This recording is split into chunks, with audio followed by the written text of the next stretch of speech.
Welcome everyone. You are listening to What on Earth is Happening. Today is Wednesday, May 26th, 2010. Today I'm going to be doing two things. I will be reading an essay that was emailed to me that was posted online in a forum by a person who I feel understands and demonstrates through this essay their understanding of natural law and how it is intricately interwoven with human freedom. And that's what we basically do on this show. We discuss consciousness, we discuss natural law, and everything that contributes to the causal factors of what we experience, whether it be the experience of something positive and orderly and happy and good, or whether it is the experience of suffering and chaos and disorder. There are causal factors to those things, and if we don't understand the causal factors, we are wandering blind, and we don't understand what is actually creating the reality that we experience and creating the situations in our lives that lead to either freedom or enslavement. And before I get into the topic of today's show a little bit later, which is the prison of the left brain, an ongoing breakdown of the barriers to self-realization. And we're talking about the third out of 4 today. More likely next week we will go into the fourth and final barrier to self-realization, institutionalized belief systems. But today I'll try to break down the left brain only modality, which keeps us in the state that we are in collectively as a species.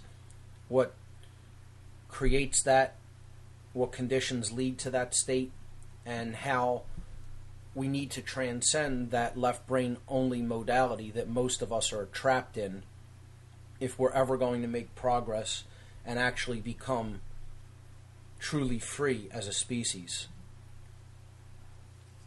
So, before I do that, I want to recap a little bit about what we've done up to this point and then read this essay. The recap will lead into why I'm going to read this essay and why I feel it has a profound understanding of how natural law and the choices we make, whether they are in harmony with it or in discord with it, is completely and inextricably intertwined with the level of how free we are or how enslaved we are. So, once again, what we do on this show is talk about the causal factors that lead to the conditions that we are experiencing.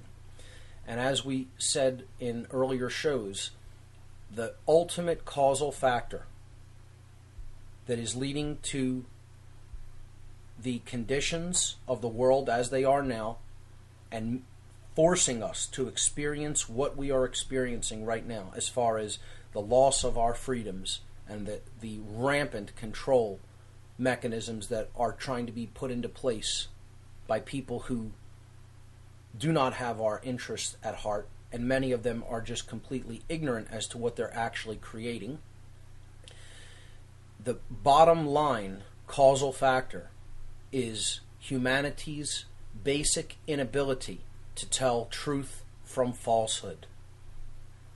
We talked about the ideology of solipsism, which I called the biggest lie.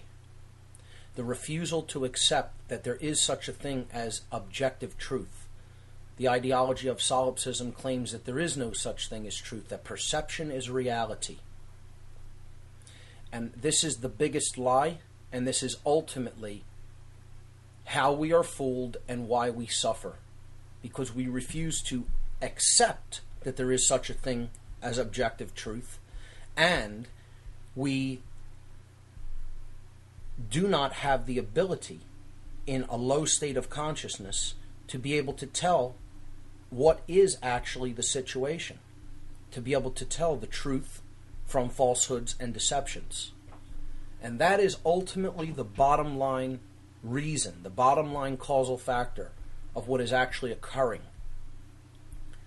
It's what's driving what we are experiencing. If we come into harmony with truth, we will not suffer to the extent that we come into harmony with it. If we go out of harmony with truth and just believe in fantasy and illusion and buy untrue ideas and then live that way, to the extent that we do that is the extent that we will suffer. It's as simple as that.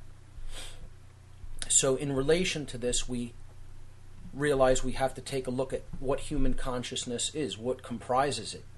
And we saw that there are three basic aspects, or a threefold nature to human consciousness, namely our thoughts, our emotions, and our actions. And if we are to come into harmony with truth, we need to bring these three aspects of human consciousness into alignment within ourselves, such that we become a being that as we think, so we feel, and so we act, and that we cannot be divided. We cannot be made to take action that is not in keeping with how we think and feel. This is called non-duality, unity consciousness, or what I referred to as dominion or sovereignty, owning the self, self-governance, self-control. We looked at how the human brain works and how brain imbalance toward either the left brain hemisphere, which we'll be talking about later today, or to the right brain hemisphere, will significantly imbalance the rational higher order thought center of the brain, known as the neocortex, which will basically shut consciousness down to a large extent and not help us to foster the ability to recognize truth from falsehood, or even to be able to reason. The brain, when it is imbalanced toward either the left or right hemisphere, essentially stops functioning properly, and the neocortex stops behaving as the executive command center of the human brain. Therefore, we don't have access to higher level thought functions, and we certainly don't have access to the ability to be able to tell what is actually taking place both within us and around us, not accurately. So, in keeping with that, we started discussing the basic elementary forces that are at work in our lives that shape our reality through our choices, and those were love and fear. And we talked about how these essences are seeming polarities, but they're really not opposites as we think of opposites, because one is real and one is illusion. And love, the real one, is really the only one that there is, but fear is simply could be described as the absence of the true essence that is really there. So it can be present or absent to an extent, but really there's only one thing. Another example I gave to illustrate that is like hot and cold. There is really only heat energy and degrees thereof. Whether it is, if it is present, if heat energy is present, we say that something is hot. If it is absent, we say that it is cold. Wet and dry, there is only moisture or its absence. Light and dark, there is only light or its absence. So these are seeming polarities. So we discussed polarity and how this is like an illusion. There really is only one thing or its absence. Love and fear, we discussed how these basic polar forces work to create our reality, whether we choose the true essence, which is truth, which is love, or whether we choose the illusion, which is fear. If we choose love, we foster dominion within the self, and we foster freedom in the external reality in which we live. If we choose fear, we go into a state of internal opposition and confusion within, and then the external manifestation is control and enslavement. This dynamic, what we choose, is largely based upon our worldview, which we talked about different opposing worldviews toward the left brain imbalance, toward the right brain imbalance, and then we discussed a unitary worldview in which we don't see ourselves and the rest of the world in a state of separation. We see all as one, and that everything that we are basically doing anything we are putting out into the universe, we are also experiencing. We are not separate from that. So, as one suffers, all suffer. This worldview, this non-dual worldview, is what we need to reach if we're really going to foster true human freedom. The opposite of that were these left brain and right brain imbalanced worldviews. The severely left brain imbalanced worldview was randomness, which I'll talk about a little bit, because this is the ideology that says there is no such thing as natural law, that the universe works on principles that are essentially cosmic accidents. The extremely right-brained imbalanced worldview we talked about as determinism, which is saying that there is no such thing as free will, that everything is preordained. Neither of these are true or balanced worldviews. The truth is that the universe is a combination of both of these, that there is a random component known as free will in which we get to choose, and that is up to us. Therefore, it is essentially random. No one can make someone choose a certain thing from among many things. They have to actually use their free will to choose it. Now, they could be manipulated, they can be coerced through threats, they could be influenced in certain ways. This is known as mind control. However, ultimately they make the decision, for whatever reason, to do an act or to take a certain behavior. And that's ultimately what creates the reality that we get when you apply this notion collectively to all the beings that live on this planet. So, free will is one part of the non-dual worldview that sits in the middle between these two opposites. The other component is the deterministic component, which is natural law, which is what I'm leading to talk about, because that's what this essay is essentially about that I'm going to read. Natural law is what one must understand to understand what creates order versus what creates chaos. Or you could say what creates good versus what creates evil. Or you could say what creates freedom versus what creates slavery. These are basically the same principles. One is the things that we call good in life that lead to our happiness and not suffering. And the opposite component is the chaotic elements that lead to everything we call evil and suffering in our existence. So, we talked about the influences upon people's decisions, whether to live in harmony with natural law or to go into opposition with it. And we referred to those forces as magic and sorcery, each being defined as the influence, the art and science of influencing change to occur in accordance with the will. Magic influencing change to occur in accordance with higher will with a capital W, and sorcery influencing people to change in accordance with the lowercase will, which is a selfish will of the person wielding that influence, not the will of creation, not natural law principles, but the egoic, self-centered desires of the sorcerer themselves. So these concepts can all be referred to in my presentation and in previous podcasts. What I'm going to do tonight is read an essay that was sent to me by email that is very much in keeping with these principles, with the dynamics of what creates order and what creates chaos, and how critical it is for us to understand that, to know, intellectually know, not have a belief system about it, but to intellectually understand how these forces work, how our choices, whether they are in harmony with natural law principles, with moral law, higher moral law principles, how they create the reality that we must experience as a result of those choices. And until we understand that, no progress is going to be made. We're going to be wandering blind, completely blind, in a desert of useless ideologies that really cannot do us any true good. This essay was sent to me by a friend who was on the show previously, Darrell Rollins,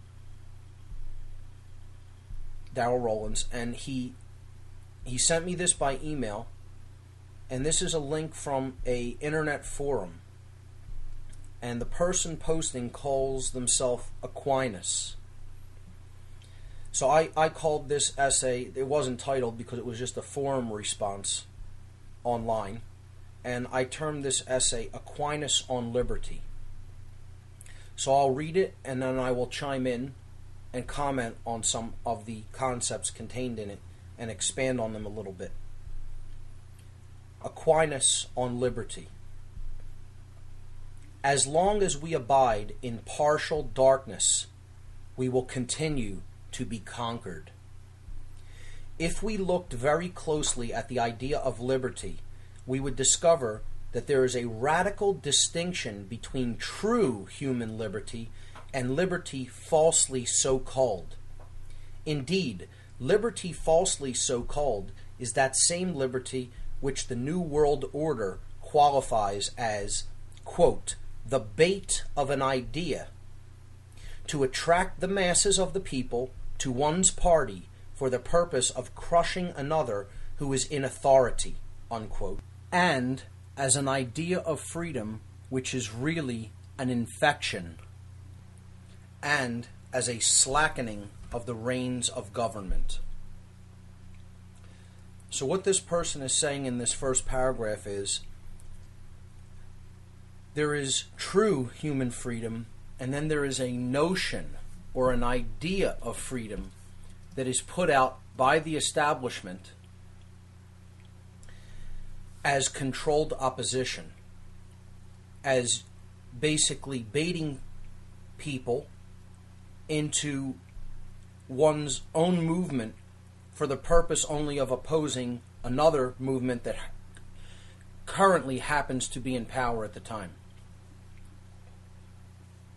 This is how the two-party system constantly plays upon each other. They go back and forth, and it's controlled opposition. Never actually true freedom.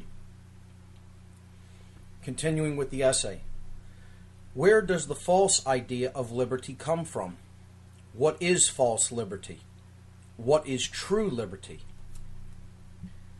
Knowledge of the correct answers to these questions is still lacking in the bulk of the patriot movement.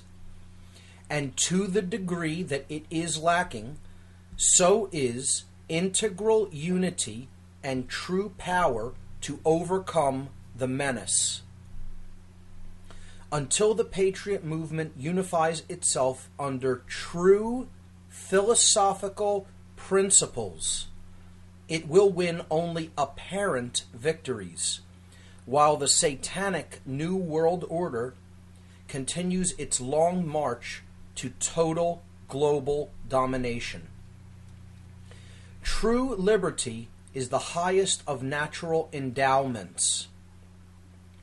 It is the portion only of intellectual or rational natures, and it confers on man this dignity, that he is in the hand of his counsel and has power over his actions. But the manner in which such dignity is exercised is of the greatest moment, inasmuch as, on the use that is made of the liberty of liberty the highest good and greatest evil alike depend. Man indeed is free to obey his reason, to seek moral good, and to strive unswervingly after his last end. Yet he is free also to turn aside to all other things, and in pursuing the empty semblance of good, to disturb rightful order, and to fall headlong into the destruction which he has voluntarily chosen. Worse still are those who promote a false and absurd notion of liberty by perverting the idea of freedom or extending it to things in respect of which man cannot rightly be regarded as free. What he is saying here, he or she is saying here, is we are free to use our free will to come into harmony with natural law and thus create order, or we are also free to use our free will to choose to ignore and or break natural law, attempt to break natural law principles, and therefore create a hell for ourselves if that is what we choose. And this is working, I will add that this is working whether we are conscious of how that dynamic works or not. This works unconsciously. The goal is to understand how these principles work so that we can consciously come into harmony with them and therefore become conscious co-creators of our reality that we experience. Continuing with the essay, the Declaration of Independence states as follows: we hold these truths to be self-evident, that all men are created equal, that they are endowed by their Creator with certain unalienable rights, that among these are life, liberty, and the pursuit of happiness. Sad to say, this is a very ambiguous and therefore dangerous proposition, as it is subject to any number of conflicting interpretations. Indeed, the proof of its weakness is the young age of the total collapse of the American Republic. Obviously, that clause has not been interpreted properly. If it had been, we would not have devolved into barbarity in less than 250 years. It can be argued that the American Republic was built on Freemasonic sand, and thus, if we are going to rebuild it, we might want to recodify our foundational principles. In order for America to throw off its internationalist oppressors, a proper understanding of natural human liberty in the minds and hearts of the American people is indispensably necessary. For we the people have been brought low and have been rendered soft and vulnerable as the direct result of having imbibed and believed a false notion of liberty and the pursuit of happiness. As a natural endowment given to human nature by God, the omnipotent creator of the universe, liberty must exist for an end or ultimate purpose. And this end must be identical to the essential determination and composition of human nature, which is rational, i.e., intellectual and volitional. The end or object, both of the rational will and of its liberty, is that good only which is in conformity with reason. So I'll chime in here and say, what he is saying is, when we use our free will, the only way that we can actually create liberty or freedom as an end is if what we choose with that free will is in harmony with natural law principles. One and the same with true reason. And that's what he is saying here. It must be done in a rational, intellectual, and volitional free will way. Continuing. Liberty belongs only to those who have the gift of reason or intelligence. Animals do not possess liberty. Considered as to its nature, it is the faculty of choosing means fitted for the end proposed. For he is master of his actions who can choose one thing out of many. Freedom of choice is, therefore, the essential property of the human will. But the will cannot proceed to act until it is enlightened by intellectual knowledge. For the proper object of the will is the good. The will cannot proceed to act until it is enlightened by the intellect. Nothing can be desired by the will unless it is judged by the intellect to be a good.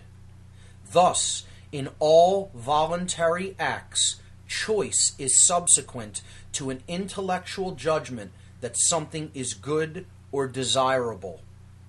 The will is referred to as the appetitive power of the soul, or the rational appetite. Like the intellect, the will is a spiritual faculty. It is that power through which an individual seeks to execute an act or attain to an object proposed to it by the intellect. The object of the will is always the good, and even in the election of evil, it must be proposed to the will under the appearance of good. Anything chosen as a means is therefore viewed under some aspect of goodness. This is critical. I'm chiming in here now and saying that this is critical to understand. He is saying that the will, people's will, is driven by what they feel to be good, what they think of as good, what they believe to be good. And therefore, they can be fooled into choosing an action that is not in harmony with the natural law, that will create disorder, that will create chaos, that will create what we call evil, in their ignorance of natural law principles, because something was proposed to them under the auspices of the good. Someone says, you do this, you take this action, and good will result from it. Not taking it may result in chaos, when in fact the exact opposite is true.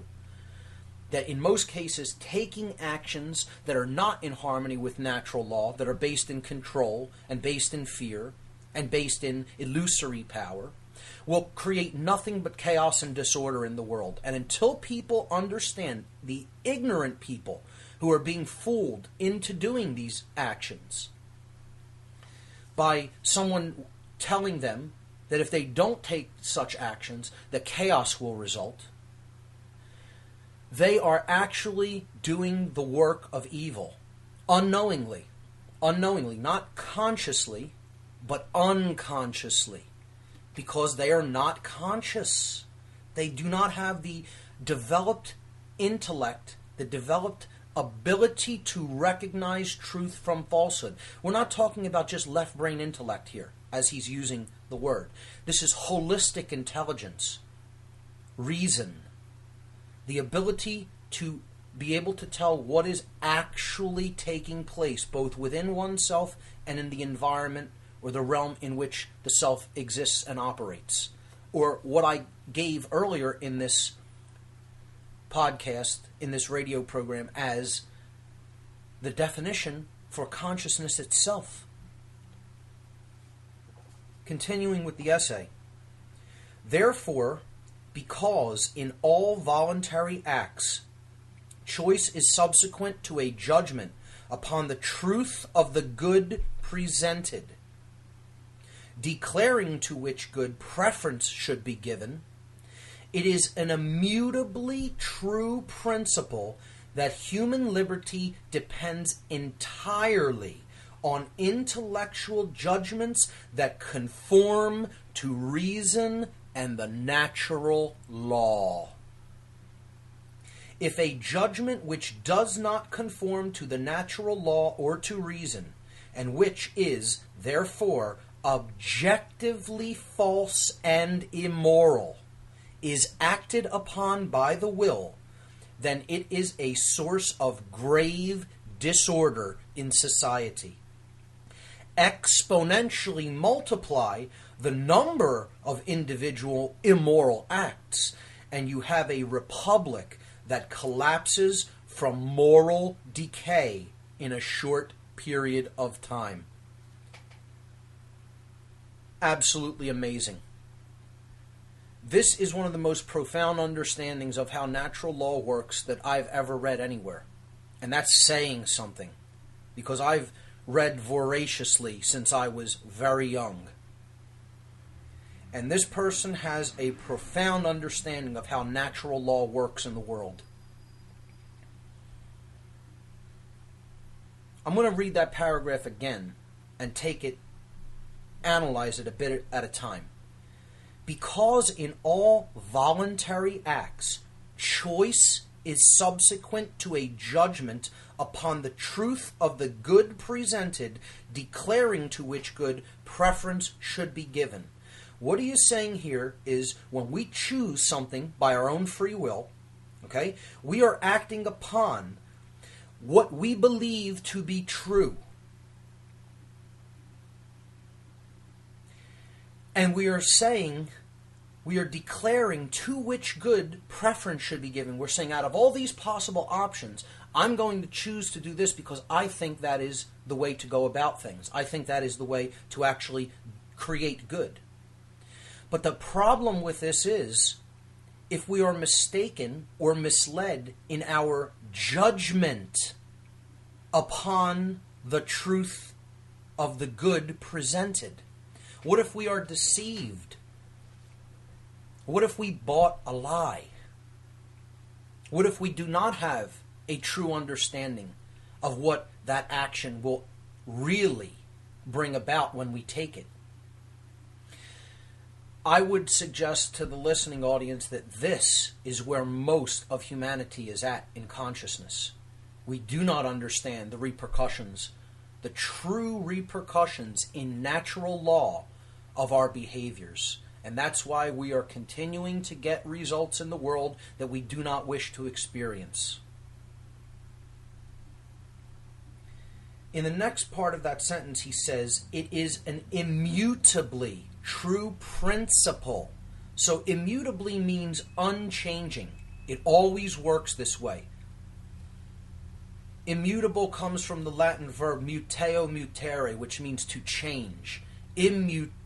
Immutable means cannot be changed, impossible to change. It always works a certain way. That's how natural law works. An immutably true principle. Principle means first things. You know when we say first things first? Well, we're referring to principles, that which we should put first and act in accord with first. True principles. It is an immutably true principle that human liberty depends entirely, not in part, entirely, 100% on intellectual judgments, and he means holistic intellectual judgments, not just left brain logical thought. Logic and analytical and linear thinking combined with intuitive and nurturing and nonlinear thinking. Care, true care, wisdom. Okay? In occult traditions, this is talked about, this difference between pure intellect and wisdom is talked about in Kabbalistic teachings. The tree of life in Kabbalah, which we'll be talking a lot more about occult traditions in coming weeks. But the tree of life is made from these spheres or emanations known as sephirot. There are 10 of them on the tree of life. And the top one is unity, pure unity consciousness that even transcends thought. It is pure being, pure unity consciousness. This is known as Keter in Kabbalah. But below that, there are 2 spheres, Chokmah and Binah, wisdom and understanding. Chokmah is true wisdom. Binah is intellectual understanding, knowledge. But then Chokmah is wisdom. It is what you do with what you know through holistic intelligence, through having developed true higher order reason faculties, by having a balanced brain. And that is the sphere that is closest to the highest point on the tree of life, known as Keter.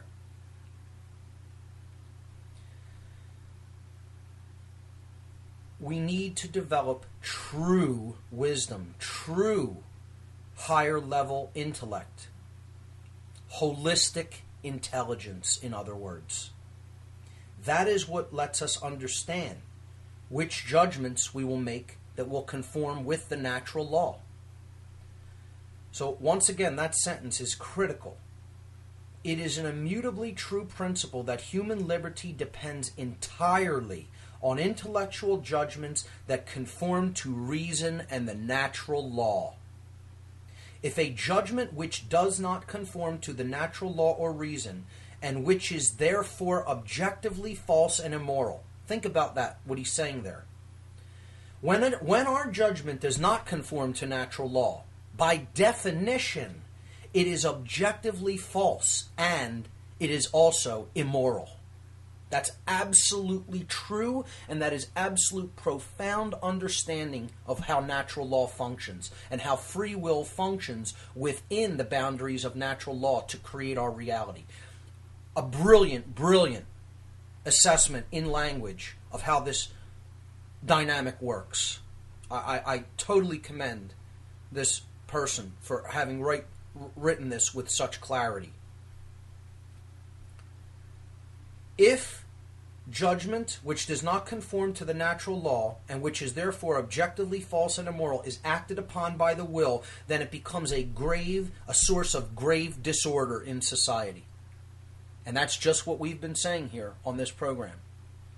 When we are not in harmony with natural law principles, we create chaos. And if we don't know how they work, not believe, understand, and really know how they work, our actions cannot come into alignment with true wisdom and therefore create order.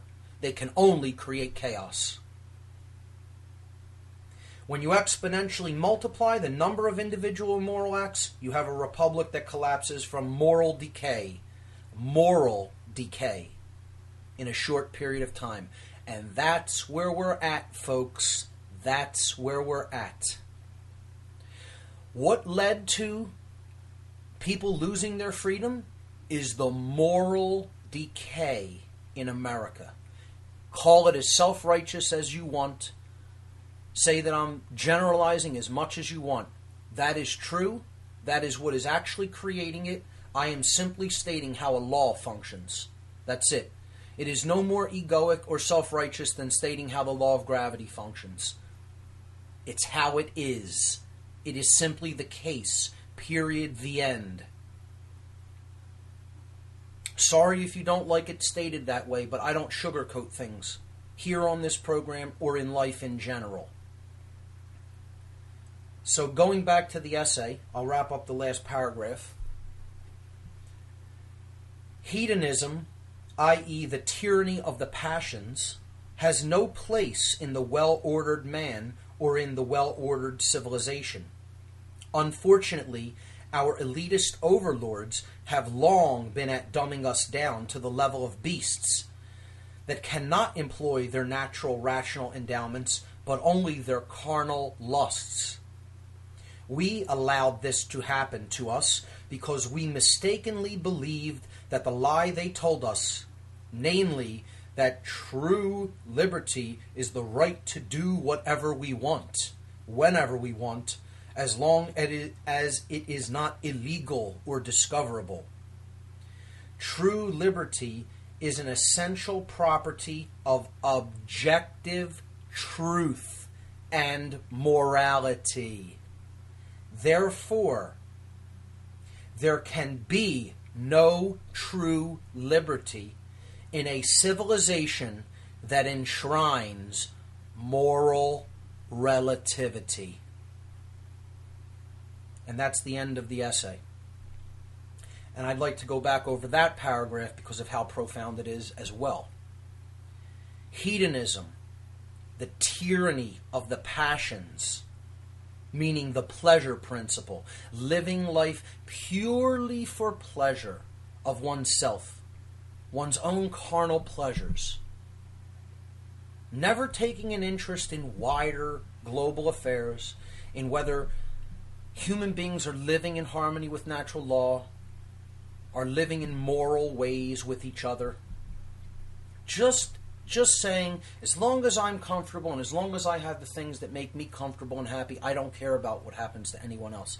That's the ideology, the way of being in the world called hedonism. The tyranny of the passions, this person refers to it as. They say it has no place in the well-ordered man or in the well-ordered civilization. Here's the concept of order again. What creates order? I'm not saying there's nothing wrong with that there's something wrong with enjoying life. I'm not saying you can never have any fun. Don't get it twisted and say that's what I'm saying, because those words never came out of my mouth. What this person is saying and what I'm agreeing with is that hedonism, this is the pleasure principle gone awry to an extreme.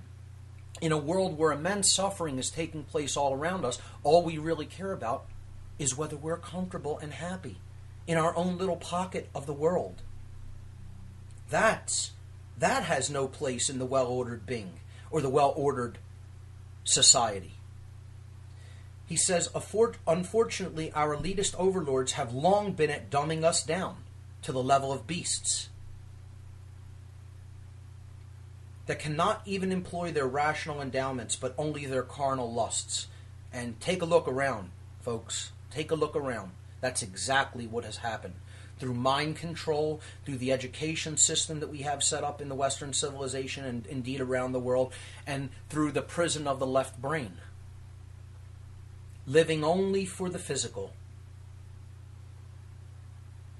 Connected totally with the five sense illusion and with ego identification and attachment, the identification with the roles we play, as we're going to continue to talk about in the second hour tonight.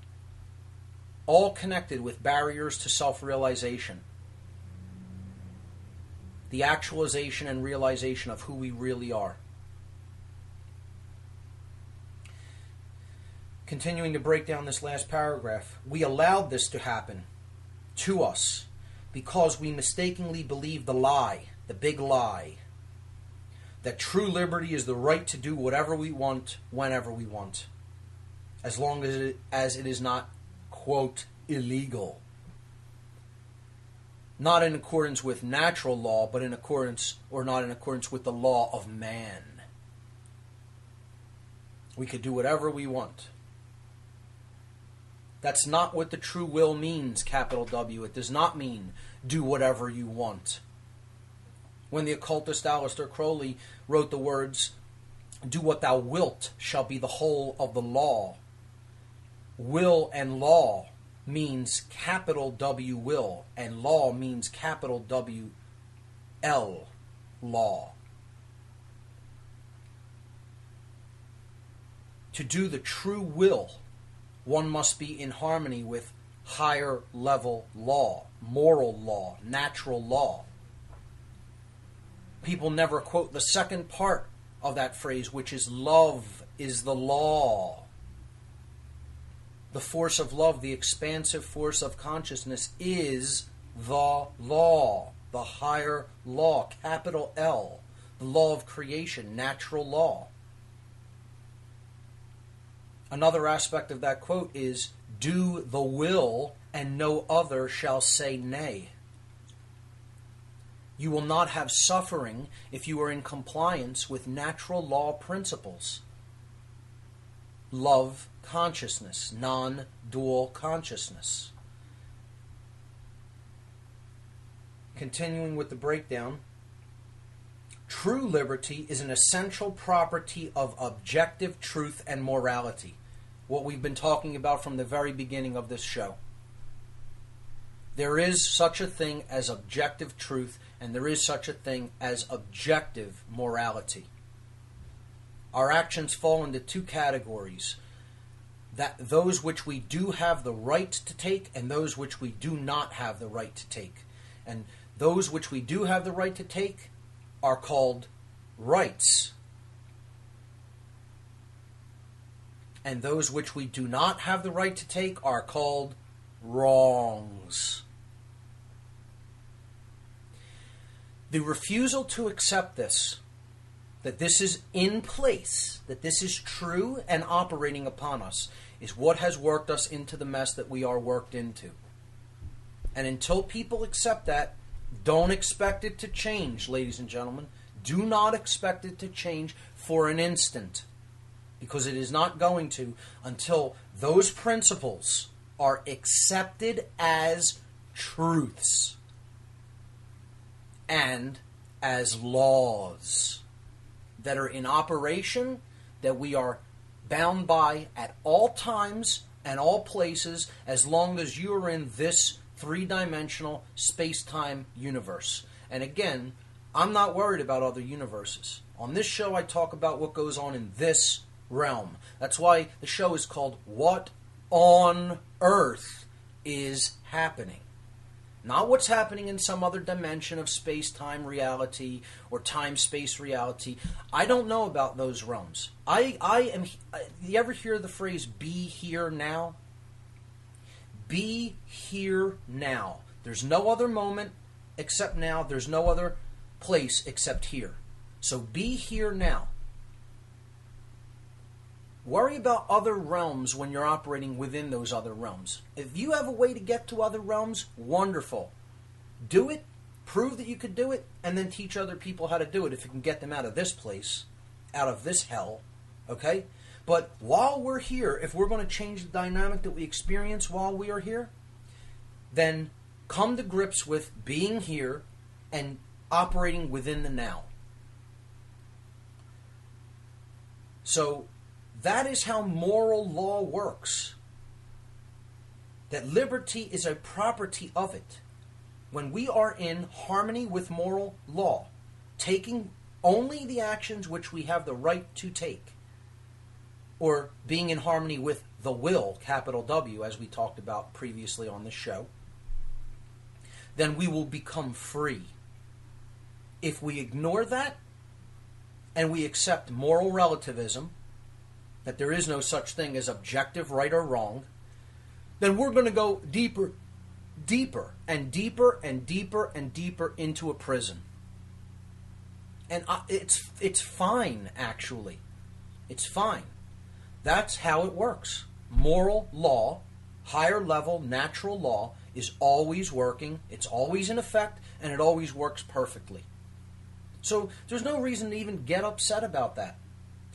What we should really be getting partially upset about, if anything, is the fact that so many people are ignorant of how moral law principles work and are, in their ignorance, choosing to basically break those laws or violate them. Let's not even use the word break, because they really can't be broken.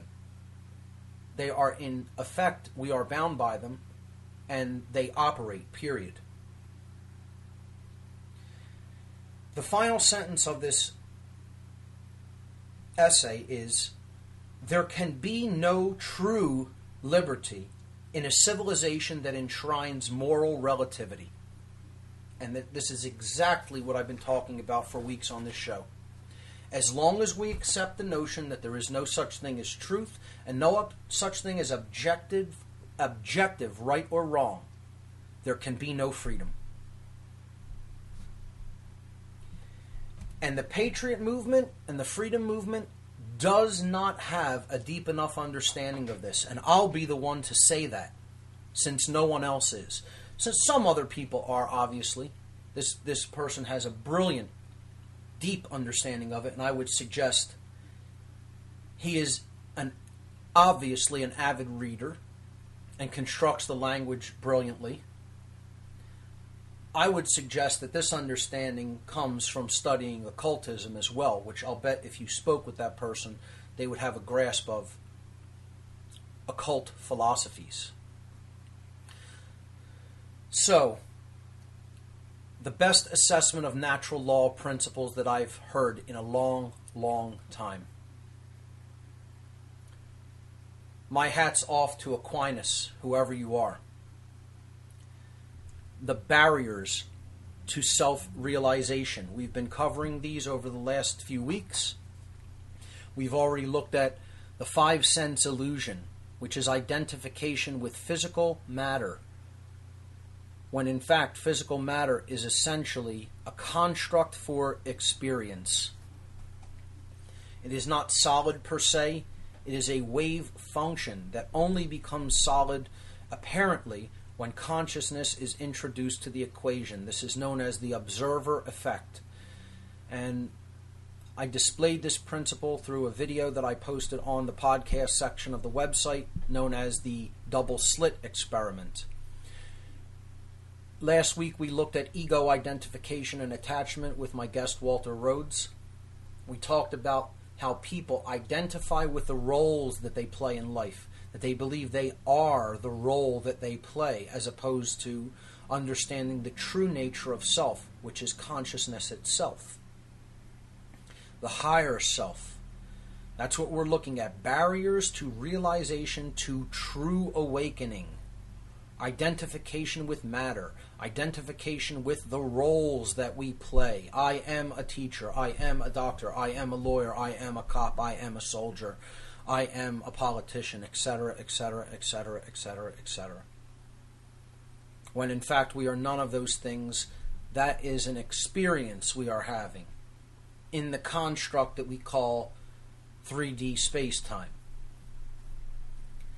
Today we're going to look at the third barrier out of 4. The 4 barriers to self-realization, true awakening, are 1, the 5 sense illusion, 2, ego identification, 3, the prison of the left brain, which will be the topic tonight, and 4, institutionalized belief systems, which we will look at next week, but we'll touch on some tonight. And we want to understand how the left brain prison operates and how it is connected with the other barriers to self-realization. So we can start by looking at it in comparison to the 5 sense illusion. Someone who is very, very identified with physical matter, with materialism, with physical stuff and things, is very, very trapped in the left brain. The left brain. The left brain hemisphere makes it possible for us to experience life in a physical body. It helps us to understand the physical nature of the world in which we live. We use it to think logically, to think analytically, to think in a linear progression. If it were not for the left brain, we would not be able to engage in logical thoughts, nor would we be able to engage in manipulating anything in the physical environment in which we live.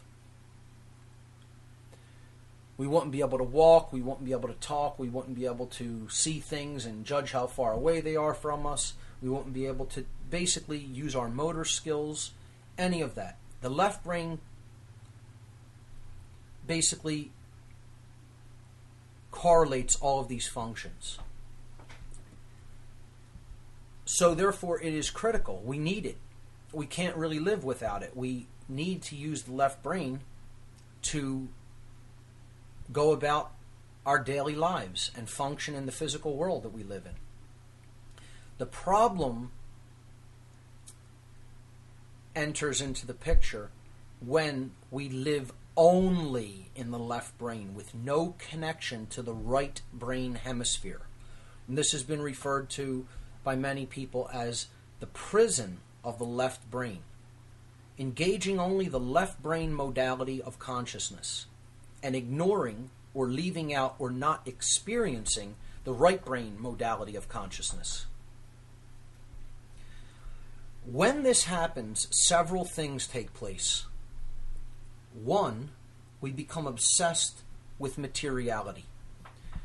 Two, the limbic brain, which is responsible for helping us to experience emotions in the body, the repercussions of what we do in the world, with both ourselves and with other people, whether positive or negative emotions, both are made possible through the chemical interactions that take place in the limbic brain, the mammal brain. This is the midbrain, as we talked about in former radio shows where we discussed the structure of the brain. This part of the brain, when we live perpetually in left brain modality of consciousness, begins to malfunction and shut down. Therefore, to a much lesser extent, we are able to feel emotions, which is our emotional guidance system, our moral guidance system. That's what our emotions are. It is the guidance system that we have, our internal compass as to whether we are headed in the right direction in life or not.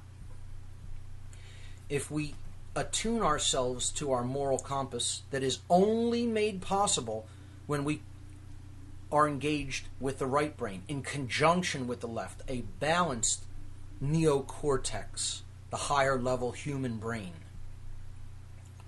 Only when we balance these brain hemispheres and we come into harmony with the right brain hemisphere do we engage the midbrain in its proper role as a guidance system through emotion. And that constantly sends feedback to the neocortex, the part of the brain that we use to make decisions, that we make judgment with. We use the neocortex for judgments and decision making, discernment, in other words, as Aquinas talked about in the essay that I read in the previous hour. Choosing one thing among many. How do we base our decisions? Well, we do that by the interactions that are going on between the limbic brain and the neocortex. And those can only be in harmony with natural law when we have a holistically functioning brain, a holistically functioning neocortex that is engaged not only in the left brain, analytical and intellectual process, but also in the right brain, nurturing and intuitive process, the sacred feminine side of the personality, in other words.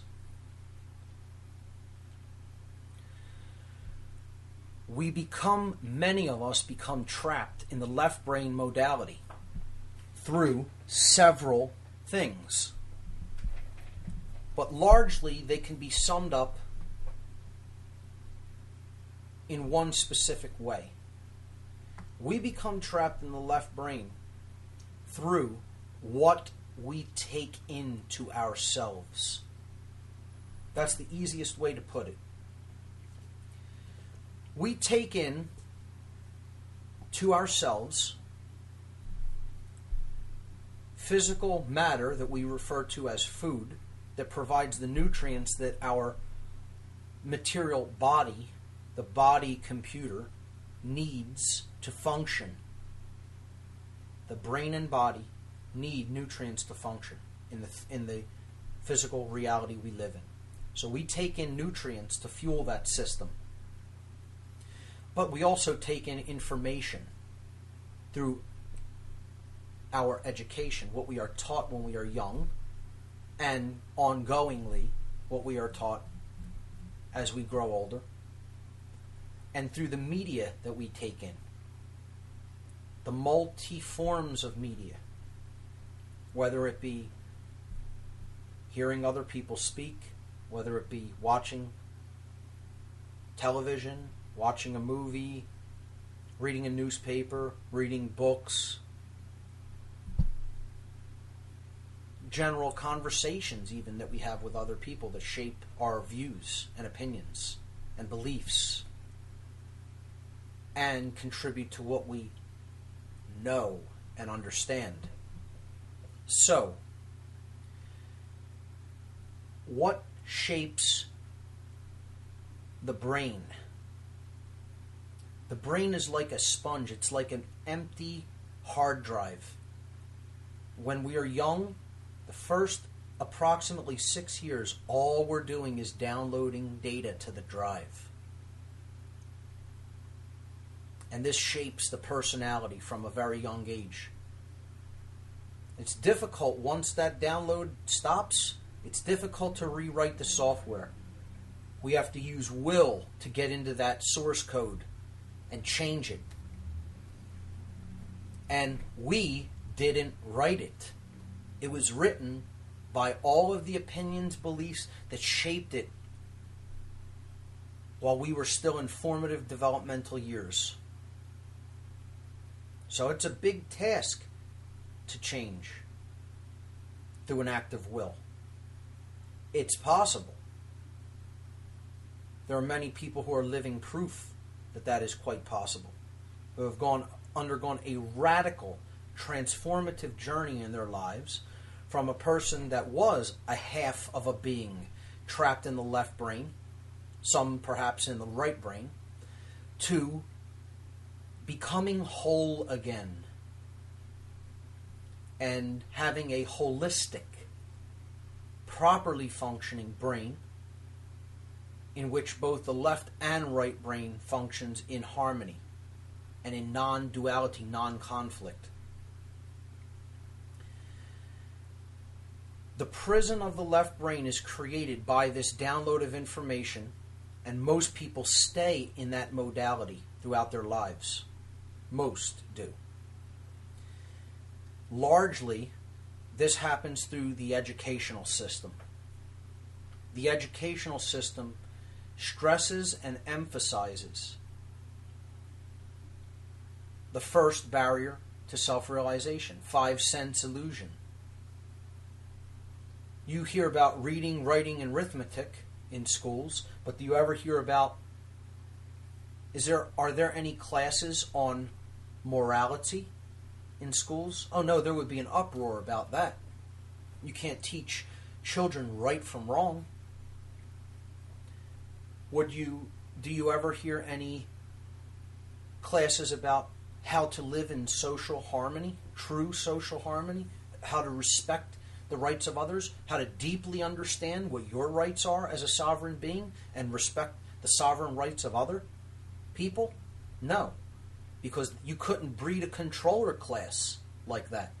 You couldn't breed people that are trapped in the left brain and think that they have a right to step on other people's sovereign rights as sovereign beings. If you didn't put them into a left brain modality of consciousness in which they identify with the 5 sense world and in which they identify with the ego or the role that they are to play.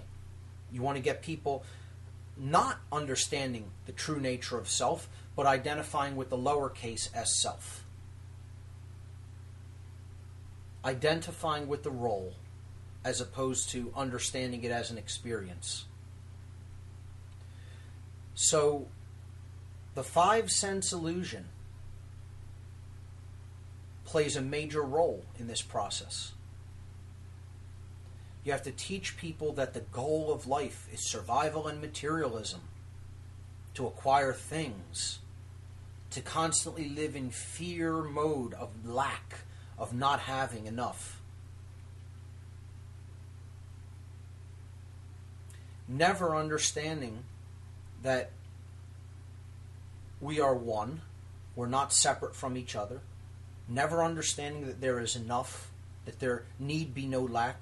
This earth provides in abundance more than we could ever really need or use if we were to use it, what is provided wisely, in wisdom, and in stewardship, not believing that we have the right to exploit and take as much as we want whenever we want. And the left brain prison, fostered by the five sense illusion, also promotes the idea that there really is no spiritual nature to human beings. Spirituality is not talked about in schools. You have government-funded public schools that won't touch anything of a non-physical nature, of a deeper spiritual nature, and you have then private schools that will teach various religions, dogmas and religions, but not philosophies, not true ways to live in social harmony and harmony with nature, which is the love of wisdom. Only a philosophy can teach that. And there are no schools for philosophy. You could study it in college, yes. What schools are teaching true philosophy in the developmental years of children? I would suggest there are none. If there are, I don't know of any. And are parents doing it? No, they're reinforcing the very left brain prison that the schools are helping to put our children into. So the education system is one of the biggest contributors to this modality of consciousness. And for all teachers that may be listening out there, get as offended as you like. Get as offended as you like. Because that's what these schools are doing. That's what modern schools are doing. And study about what they're really based upon, the educational models that they're really based upon. What we have in the Western world is outcome-based educational models that drive our educational institutions. This means that children aren't even anymore even being graded on knowledge. They're being graded upon how well they conform to the desired social outcome. Outcome-based education. How well does our child conform to the system that we want him to submit to? It's called Soviet Union educational model. That's what it is. And again, teachers, get as offended as you like. Because if you're involved in the educational system, the official educational system, you're part of that. Whether you like it or not, whether you believe it or not, whether you accept that that's true or not, that's what's going on. That's what's going on. And this is why so many people are completely disconnected from any notion of spirituality whatsoever. It's why so many people grow up trying to control other people. Because when the neocortex breaks down and ceases to function properly as the command center of the brain, when the left brain hemisphere is chronically engaged and the right brain hemisphere is barely ever used, the limbic system starts to break down. The person cannot feel the repercussion of their actions through their emotion, which is the moral guidance system for the being, and they become a controller that is living in the R complex, or the reptilian portion of the brain, which is only focused on control, survival, greed, hoarding, and more control. That's it. That's all it does. It doesn't do anything else. I need to survive at anyone's cost. I need to control whatever I can control. I need to grab as much as I can. Fight or flight modality. Stress mode. Perpetual stress mode. And we wonder why children have more and more illnesses. And adults have more and more illnesses. Our hospitals are filled by stress-related diseases. Largely because of this left brain modality. Then what do people do? They're raised in a left brain education system. They go into a left brain workforce, and then they come home from school or work, and they flop out in front of the couch to turn on the right brain modality, and waiting for them is the mind control. Waiting for them is the propaganda to go to work on the right brain. to say, accept this, accept this, accept this, be subservient, obey, obey. Take this as truth.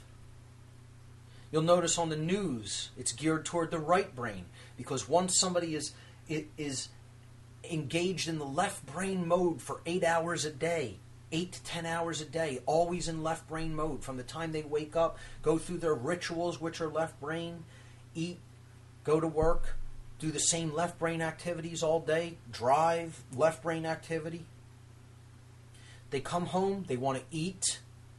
Many times they're eating harmful foods, which we'll talk about on this show as well. We'll get into food and the dangers of all the different additives, chemicals, preservatives, etc. that are in food. And then they'll flop out in front of the TV, and into the right brain modality, consciousness shifts. And right there waiting is the news broadcast with all tons and tons of blue light, blue hues. The color blue is geared.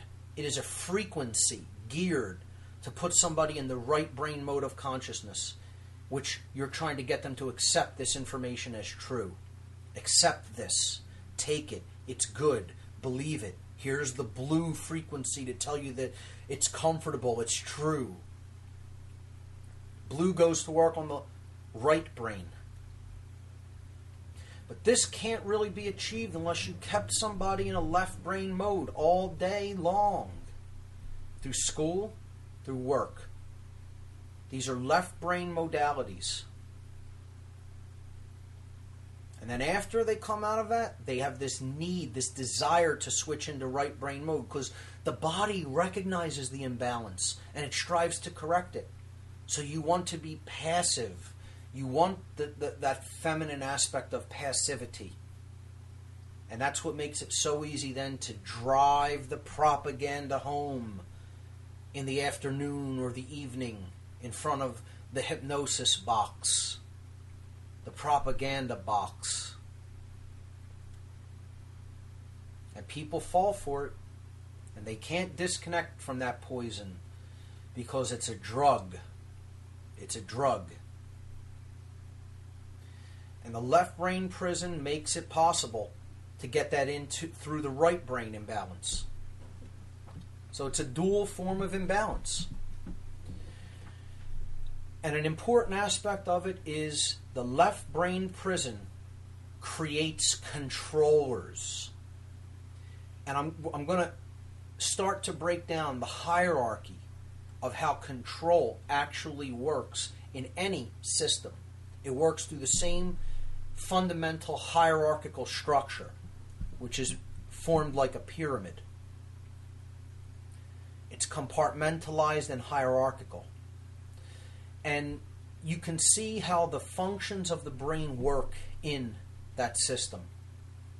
Particularly how the left brain prison helps to create a person that would be willing to take part in that hierarchy of control. So, if you have a hierarchical structure, let's say a corporation, you have the CEO at the top of the pyramid, it's only one person. Then below him you have a couple of vice presidents. And then you have senior managers. So as you're going lower in the hierarchy, you have more people. And they have less command decisions about what will be done. But think about it. The person at the top is all ultimately making the highest level decisions and can't be overruled. So that person is in left brain modality dictating to those below him. The people below him, let's take vice presidents, for example, that then give orders to senior managers. They're both in left brain modality imbalance and right brain modality imbalance, because they are completely subservient to the top level CEO. So they're in right brain modality when it comes to accepting his orders, and then they go and shift into left brain control modality for those below them. This is how the hierarchy of the chain of command in the armed forces works, in any military institution. This is how it works in any school. This is how it works in any bank. This is how it works in any hospital. This is how it works in any pharmaceutical company. This is how it works with the police. A great example of this dichotomy between left and right brain modalities and how it functions through a hierarchy of control is the allegory that's given in the movie Star Wars. You look at the beings that are on the Empire side, you know, the controllers, and you have at the bottom level all of these stormtroopers that are identical to each other. They're actually clones. None of them have any actual identity. They're clones of one person. You find out in later in the second trilogy. In episode 2, you find out that they are clones of one person, Jango Fett. So these stormtroopers, they wear these uniforms. They're all the same uniform, one form, not changing.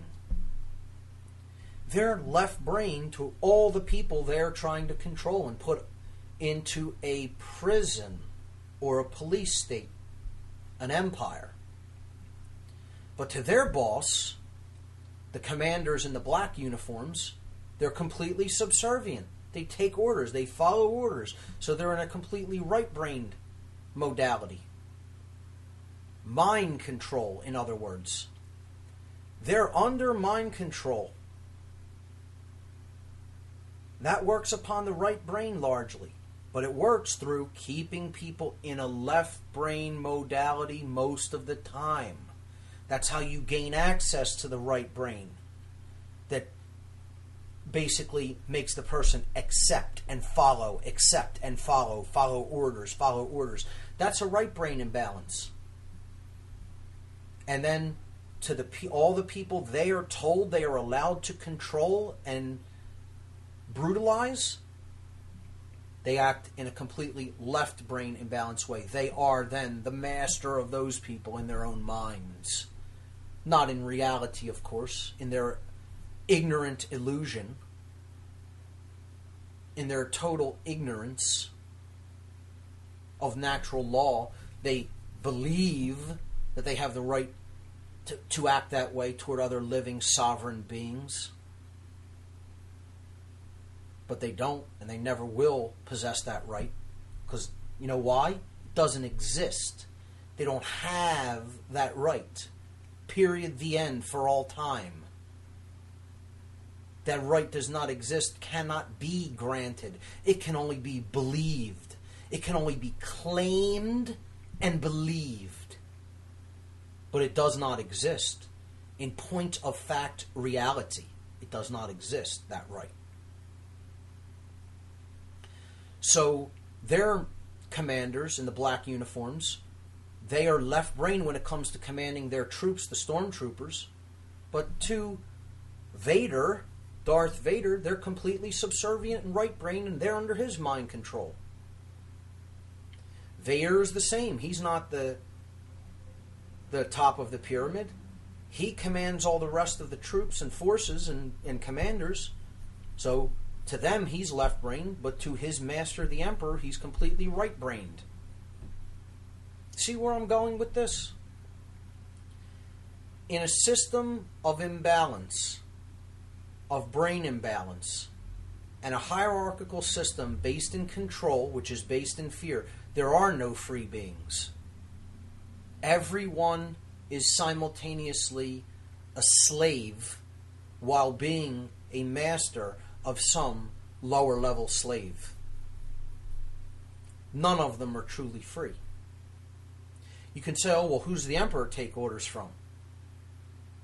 Well, in the physical body, yeah, maybe it's true. No one is commanding him. But he's still a puppet. He's still a puppet. He's a puppet to fear.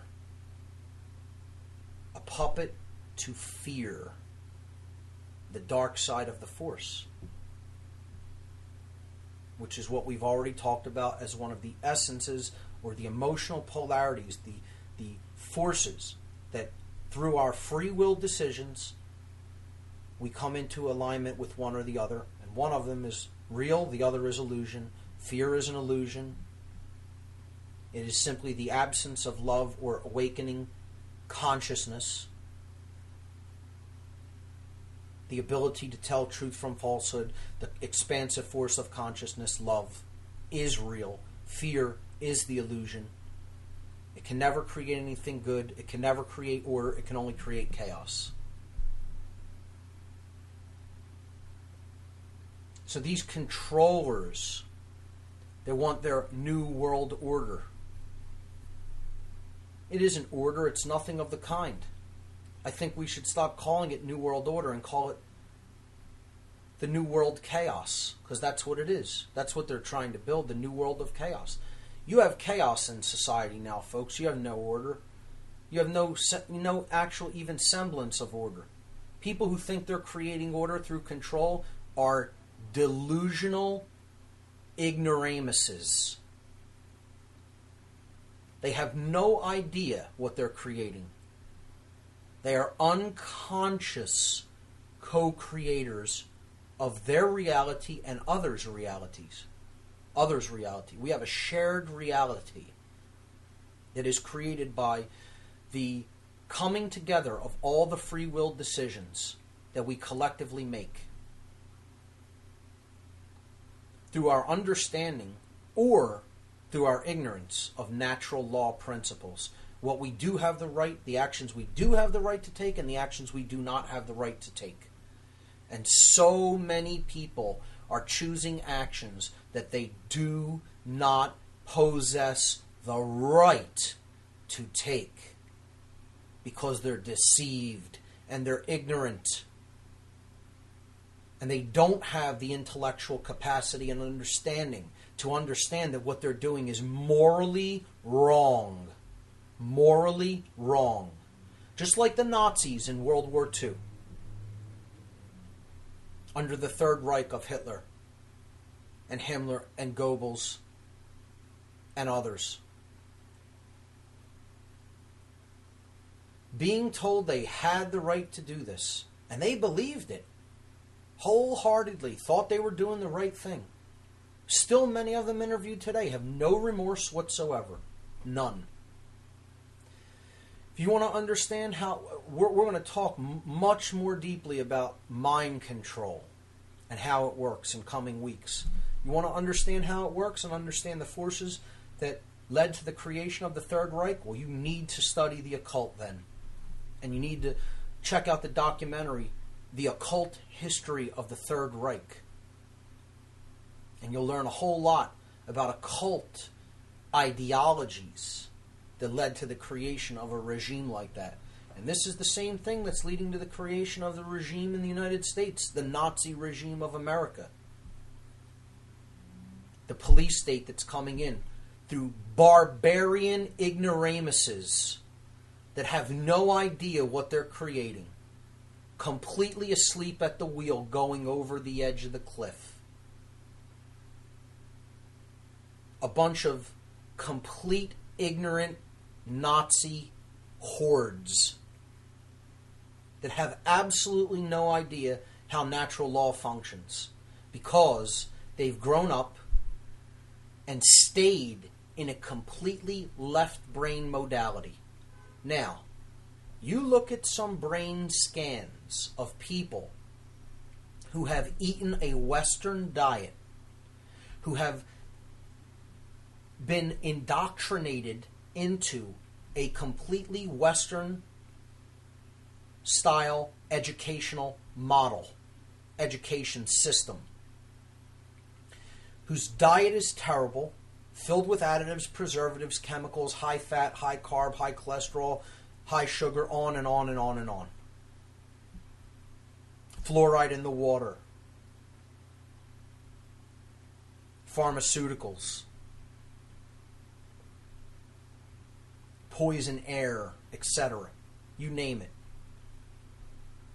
Combine that with watching media upwards of 6 hours daily watching television, garbage, sewage for the mind.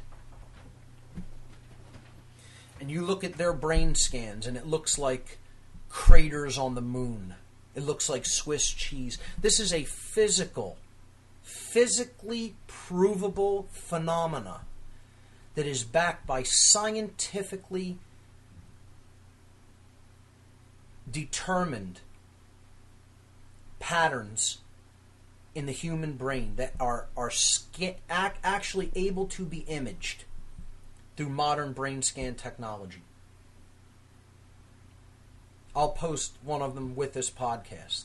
And you look at one side of the scan and it is a brain that says normal. And this brain has global EEG, electroencephalogram coherence, meaning that both brain hemispheres are in balance. And this person does not eat a Western diet. They eat organically grown foods, not laden with chemicals. They meditate on a daily basis. They don't watch a lot of television. They read books. They read books. And the brain is balanced. And they're not a controller. They're not violent. And they're not controlled either. They don't do a job where they're subservient and just follow orders unquestioningly. They don't play the game of control. They're a sovereign person. They understand their sovereignty because they have a balanced brain. That's why they understand their rights. You can only be led into a barbarous police state when you don't understand your rights because you've been dumbed down not to understand them. There are so many people in the world that would not understand that essay, no matter how many times it were read to them that I read in the previous hour, because they're too dumb. They're too dumbed down. They actually do not have the capacity, the neural firing patterns required to process information and language in a way that they can actually come to a place of reason to understand conceptual ideas.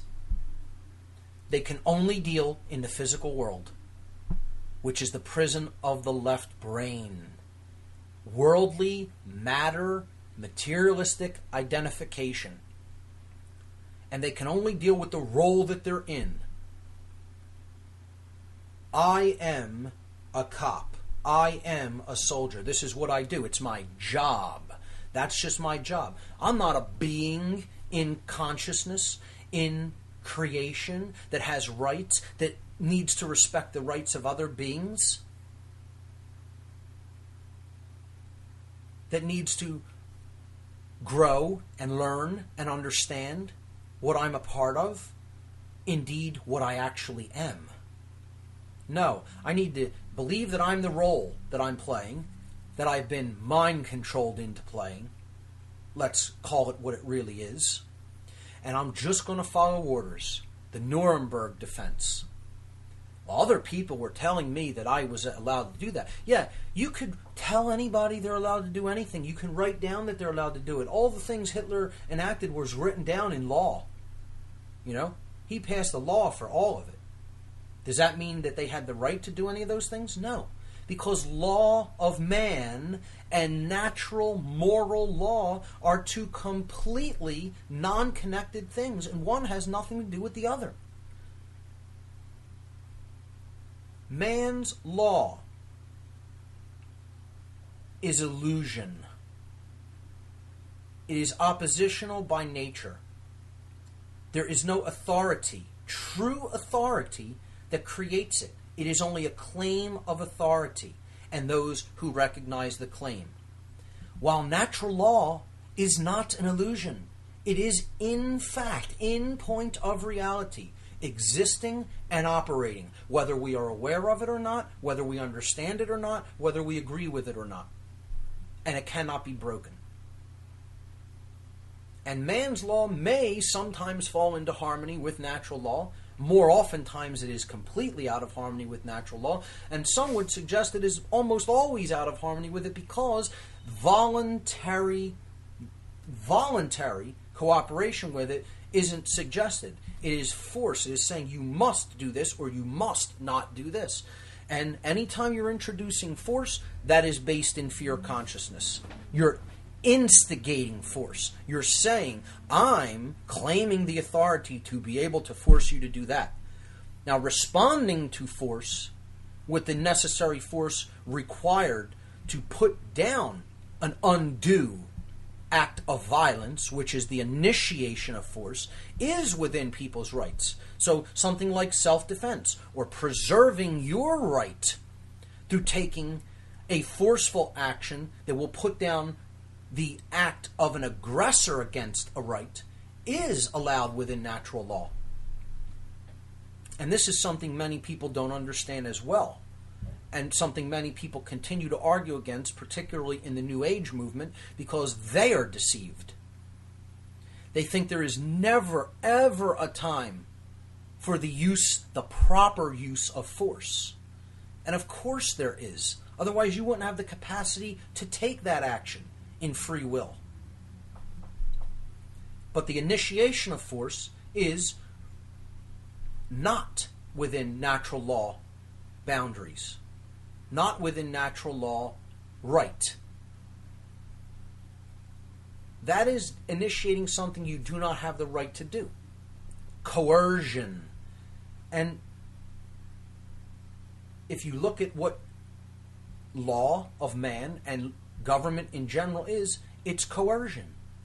There's nothing voluntary about it. It's a group of people saying, we are claiming the authority to be able to make you do this or make you not do that. Because we are stating that this is in compliance with our law or not in compliance with our law. Not the law of nature, but the law of man.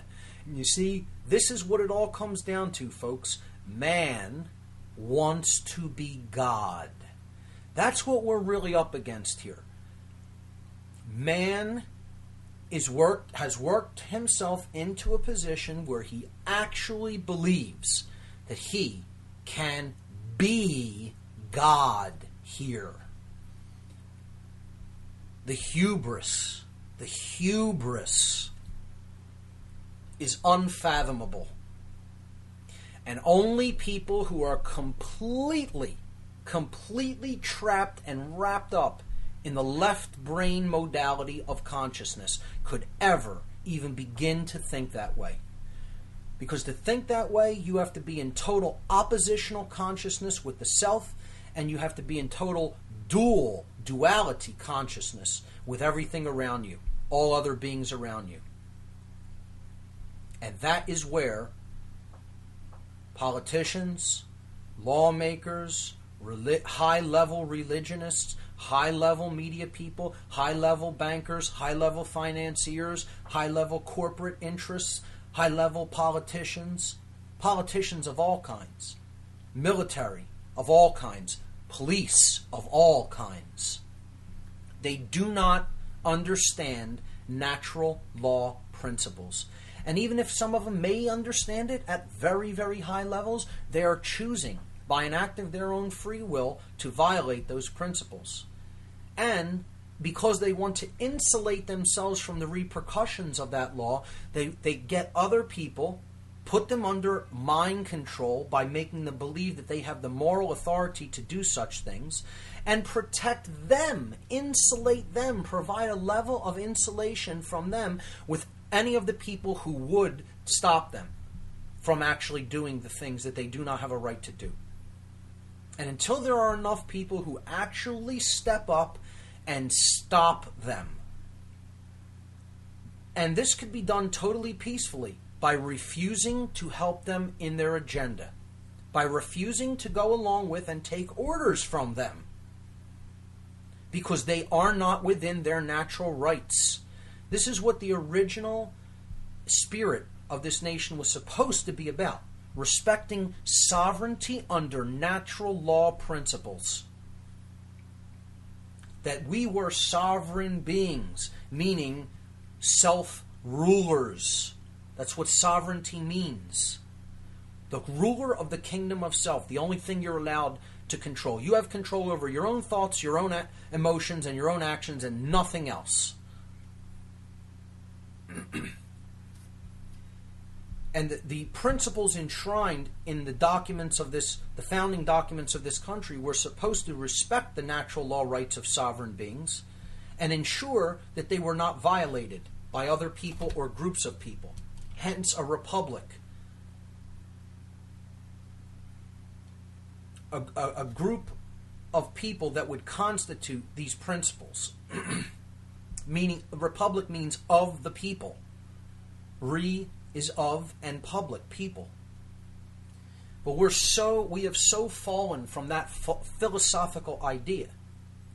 Now, I would argue that they went wrong in even constituting a government. It should have been stopped at the Declaration of Independence, saying, we are sovereign beings, period, the end, and then take responsibility for that sovereignty and protecting it. That's what I think needs to happen. Once you give away any part of that responsibility to representatives that represent your interests and who you are, you've abdicated responsibility. That's what you've done. And I don't care how well-intentioned those people are. Representative government, indeed government of any kind, is based on control and it is based in fear. And therefore it always will devolve into the barbarity that we see, the police state measures that we see around us, to a point where people are actually these people, for a paycheck, are actually taking orders to stop other people from exercising the right to free speech. And that's where I tend to draw the line in the sand. And that's where I think other people should definitely draw the line in the sand as well. And I'm ramping up the intensity of what I'm talking about because we're in a very precarious position. And the sense of immediacy, the sense of urgency needs to be stressed. On the verge of going into a permanent hell, once speech is taken away, then you can't even oppose the aggressive acts that are being taken. And that's what it came to in Nazi Germany, and that's what it came to in Stalinist Russia, and in every other police state that has ever existed. Once free speech starts being messed with and they start herding people into free speech zones or saying you can only speak over here or assemble over here or assemble over there, that's called a deep police state, a hot police state. Forget a soft tyranny anymore. You're moving into hot tyranny at that point. And the people who are doing it do not have the right to do it. Cops and soldiers, you don't have that right. You will never acquire that right. No one who tells you you have that right is correct, because you don't have it and you can never acquire it. You're immoral. Your actions are immoral. Whether you think they're moral, whether you believe you're doing the right thing, is irrelevant. You are taking an immoral action that can only lead to chaos in the world and in your own life. And your owners know that. And you have owners. You have owners. Believe it. You have owners. I worked with your owners. I worked with them for years of my life. And I heard how they spoke about you and what they think of you. And let me tell you something. You look upon the animal that you put on your table at night more favorably than they look upon you. Believe it, because it's true.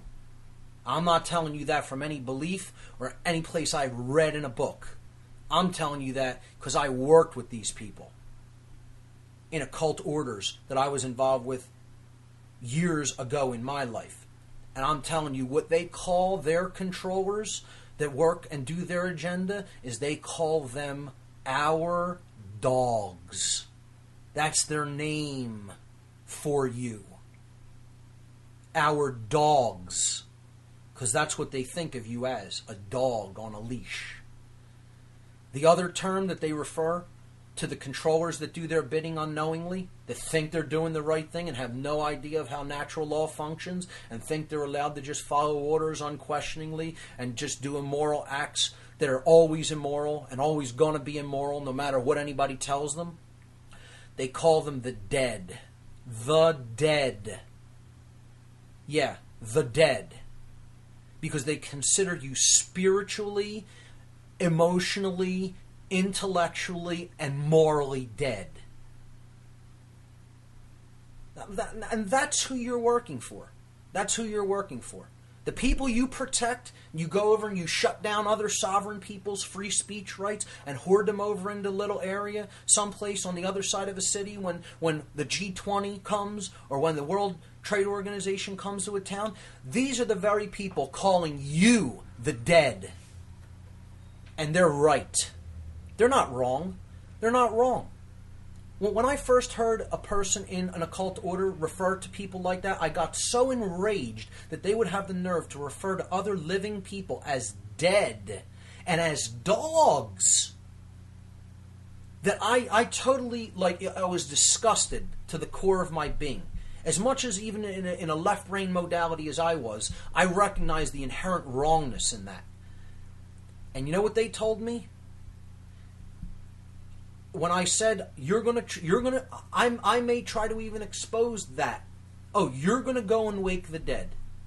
You're going to go and explain to people who can't think, who won't think, what's really going on? Good luck.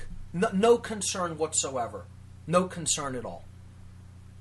Because they know how much under mind control they have people like that. Because they know how deep in the left brain prison they got you. And that's how that works. The left brain prison, and then shunt them over into the right brain to program them. And that's what they are. They're wind-up toy soldiers to be used, abused, and thrown away when the agenda is done for your role in it. And that's why they call you our dogs. Not my words. Not my words, folks. Their words. Their words. The financial elite's words. The occult elite's words. Not mine. But again, one of the most powerful phrases that can ever leave a human being's mouth. When I said, no, it would be a simple matter of just telling them what they're doing and how they're being used, and they'll listen and they'll do the right thing. I actually believe that in my naivete. That the mind control they were under wasn't as strong as I had originally thought. And I was wrong. And I'll say it a billion more times probably before I go. That's the prison of the left brain. That's how it works. Next week we'll be covering institutionalized belief systems. I'm Mark Passio. And this has been What on Earth is Happening. See you here live next Tuesday night.